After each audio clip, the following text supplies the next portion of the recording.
E aí, galera, meu nome é Nina e sejam muito bem-vindos ao Mergulhando nos Games. E no vídeo de hoje eu vou falar sobre Kirby and the Forgotten Land, ou se vocês preferirem, Kirby na Terra Esquecida, lançado para o Switch em 2022. Produzido por HAL Laboratory e publicado pela Nintendo, Kirby e a Terra Esquecida foi o primeiro jogo da série principal a ser feito em 3D e a utilizar uma música vocal por inteira. Como o assunto do jogo ele é muito extenso, eu resolvi dividir o vídeo em duas partes.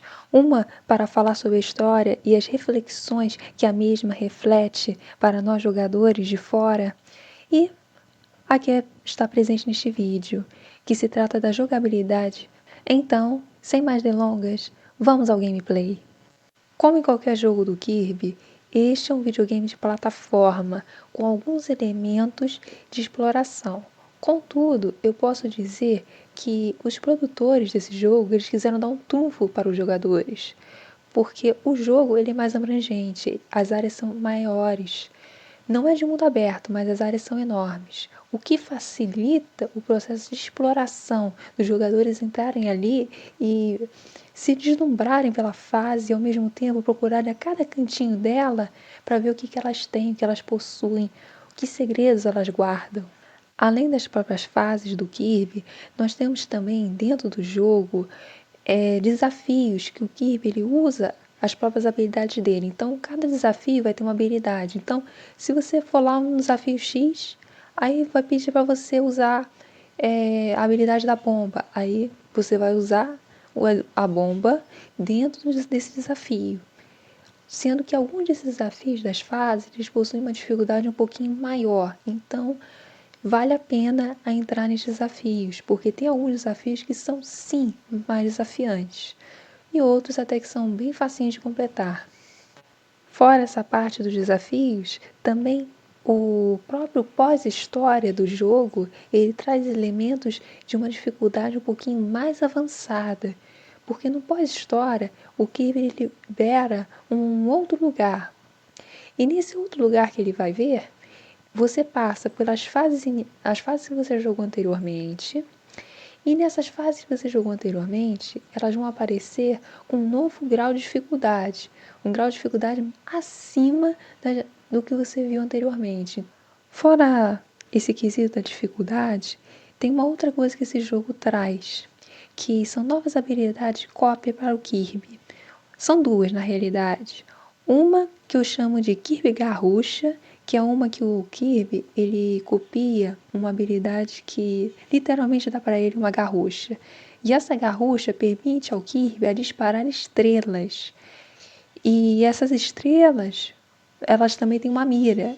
Aí você mira nos inimigos, mira em alvos à distância, sai atirando, literalmente. É por isso que eu chamo de Kirby Garrucha.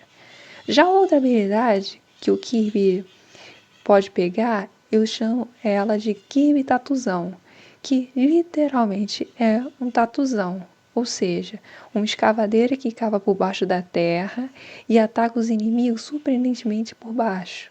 Também dá para atacar os inimigos cara a cara, mas o legal é entrar debaixo da terra e surpreender os caras por cima da terra. Agora, sobre essa habilidade do Kirby de cópia, além das habilidades novas que eu falei, sim, você pode melhorar essas habilidades. E melhorar as habilidades do Kirby é uma coisa bastante interessante, porque tem várias habilidades nesse jogo. Tem habilidades que você melhora, tem duas potências, tem habilidades de 3, que são a maioria, e tem habilidade de 4. Por exemplo, a espada e o martelo são 4 roupas diferentes e você pode potencializar qualquer uma das 4. Agora, falando sério, uma das coisas mais legais que eu vi nesse jogo do Kirby é o que eu vou falar exatamente agora. São as habilidades que o Kirby usa a partir do cenário. Ou seja, o Kirby tá lá na boa andando, aí ele vê um cone. Aí ele olha pro cone e fala o seguinte: tá bom, vou usar esse cone. Aí ele literalmente fica um Kirby com uma aparência de cone e sai andando literalmente por aí daquela forma. E sim, é um pouco estranho visualmente, mas depois que você vê as habilidades que o cone usa, você já pensa duas vezes.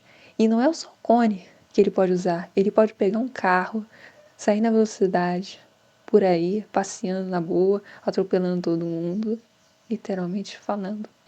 Ele passa com o carro atropelando tudo, correndo em alta velocidade.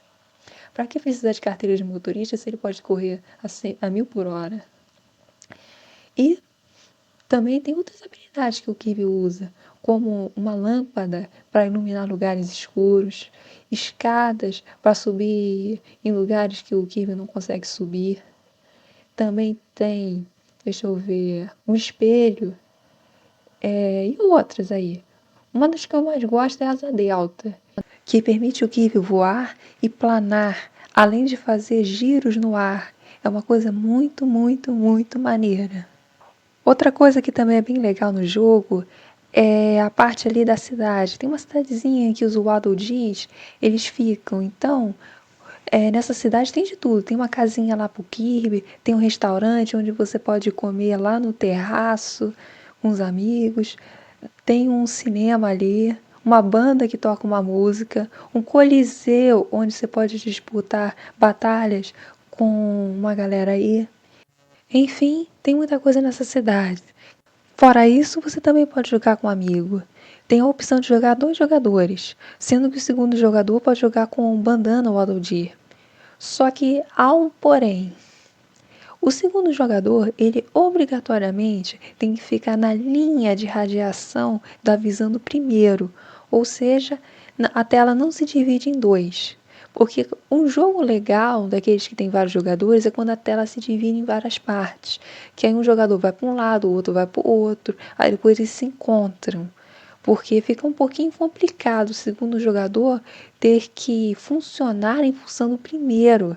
Que às vezes o cara tá lá todo atravancado em alguma área, aí ele ser obrigatoriamente transportado para onde está o primeiro, aí ele fica meio sem sentido. Onde é que eu tô? O que eu tô fazendo aqui?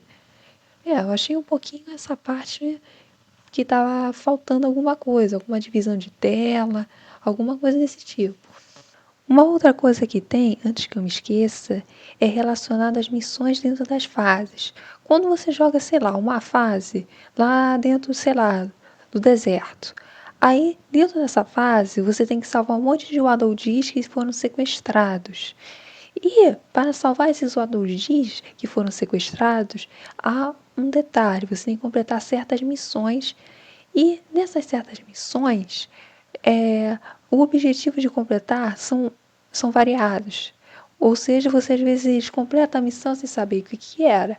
Mas às vezes você completando alguma coisa, eles dão uma dica do que seja essa próxima missão. Como você faz para libertar esse Waddle Dee. Algumas missões, quando você lê, você entende na boa. Já sei o que eu vou fazer. Ou então, elas dão uma dica para você ficar de olho em algum objeto, em alguma coisa. Aí você fala, beleza, vou ficar de olho nisso. Mas tem algumas dicas que não é por nada não. Você lê aquilo, relê, lê de novo, relê. Aí você fica assim, que raios esse camarada tá pedindo que eu faça? E por fim, um último problema que eu quero dizer sobre o jogo é que alguns bônus, algumas coisas que você queira para melhorar as ferramentas que você já tem, as habilidades do Kirby, você vai precisar de certas coisas. E essas coisas você pode conseguir essas certas estrelas dentro das próprias fases. Porém, algumas dessas estrelas você só consegue mediante a internet. Sim, você precisa usar a internet para conseguir coisas dentro de um jogo. Eu acho isso uma desvantagem porque nos jogos antigos era uma coisa assim mais completa. Uma coisa que eu acho assim ruim dos jogos atuais é que antigamente o jogo ele tinha que ser lançado para ser completo. Não tinha esse negócio de tentar consertar um negócio que já vinha depois. E isso é tudo por hoje. Se vocês gostaram, compartilhem o vídeo com seus amigos. Tenham todos um ótimo dia e até a próxima.